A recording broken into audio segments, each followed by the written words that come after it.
Coming up on Look What I Did. Burning rubber in a basement built for speed. And a homemade water park right outside the back door. Plus, dinner and a movie without ever leaving your house. Next.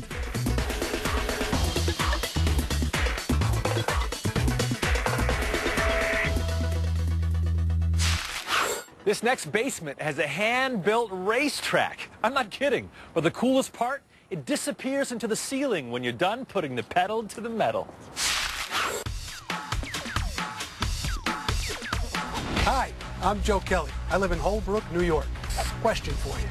What has 100 feet of track, 5,000 tires, and disappears when you want it to? The answer's in my basement. Come on, I'll show you.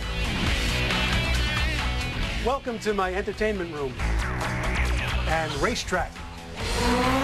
This is Joe's garage. You know, you want to have a good time? Forget about it. 1, 2, 3, go! You can't catch me.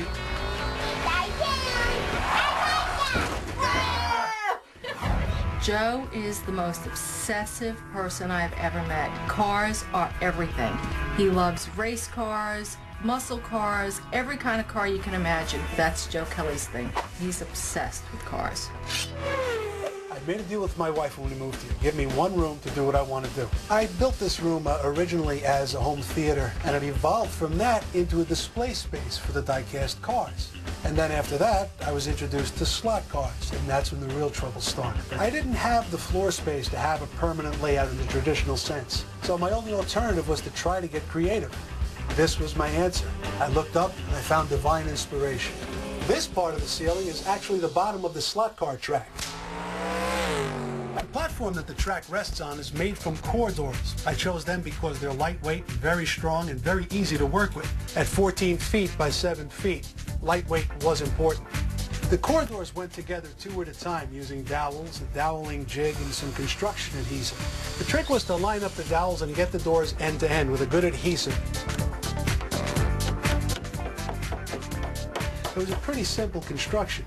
Once the doors were put end to end and doweled together, the top was skinned with a pegboard. Then it was covered with a green all-weather carpet. The hard part was decorating the layout to make it look like a landscape scene, something I promised I would never do. I used concrete paint, certain accessories from train layouts, and I put a few little plastic ladies on as well.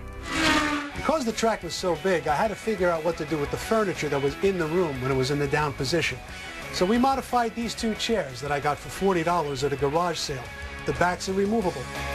Over here in the front of the room, we have what looks like a coffee table. But when I stand it on its end, it supports the track in the down position at the exact same height as the arms on those chairs. The bottom part of the track is supported by the furniture beneath. The majority of its weight is supported by these 4 steel cables, which run up to pulley mechanisms in the rafters of the ceiling. These cables go forward from these pulleys, make a sharp right turn, and go into the oil burner room. In an oil burner room off to the side is where the real action takes place. This is the actual lifting mechanism, and these 4 cables are what attach to the pulleys up in the front. Back here is the electric winch and the final cable that powers the whole mechanism. This is the big hook, the last safety measure, and this is the key that turns it all on. Only I have the power. When I press a button, it all comes down. It's showtime.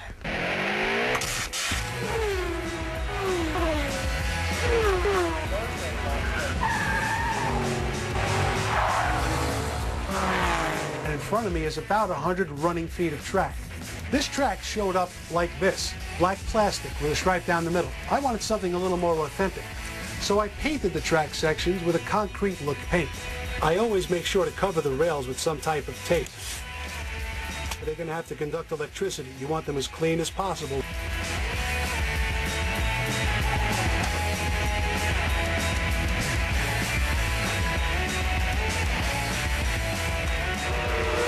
What would a race course be without skid marks? This was really easy to do. I just took a slot car, rolled it through some black paint, and crashed it into the wall in slow motion. That's the result. When I moved into the house, I discovered 75 sheets of this corrugated steel in the corner of the basement. For a couple of months, I had no idea what I would do with it. Then it hit me. It does look like a garage in here. and the idea of Joe's Garage was born. The steel was really easy to work with. I had to use a cut-off wheel instead of a standard saw blade and a really good sharp pair of tin snips to make cuts like this. But in the end, it was a very easy, very forgiving, and very strong material to work with. I'm pretty pleased with the result.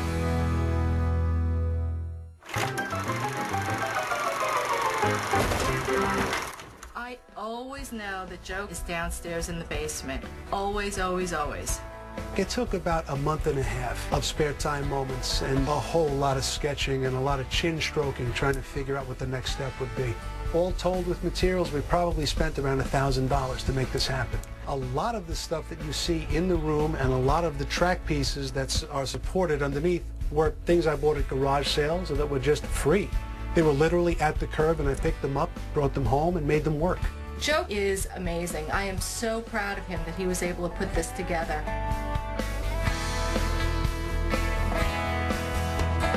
As a kid, I dreamed about a room like this, a place where I could come and be around so many beautiful cars. And as a grown-up, the fact that I can share it with my family and have the dream come true is just an amazing feeling.